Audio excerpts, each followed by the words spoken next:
بسم اللہ الرحمن الرحیم۔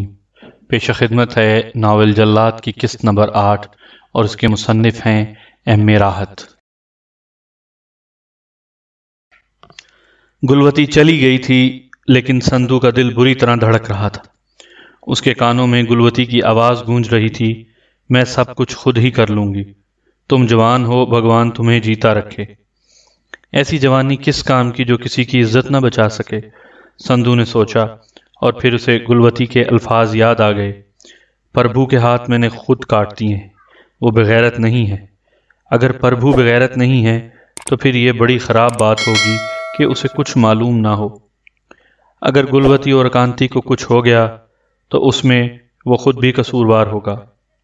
ماں تو مامتا کی آگ میں اسے قسم دے گئی ہے، مگر پربھو اسے کبھی معاف نہیں کرے گا۔ دیر تک وہ پریشان کھڑا سوچتا رہا، پھر جھنجھلا کر بولا، چاچی گلوتی تو مجھے کیسی سوگند دے گئی ہے، اب میں کیا کروں؟ کافی دیر کے بعد وہ فیصلہ کر کے اٹھ گیا۔ اس نے آسمان کی طرف منہ اٹھا کر کہا،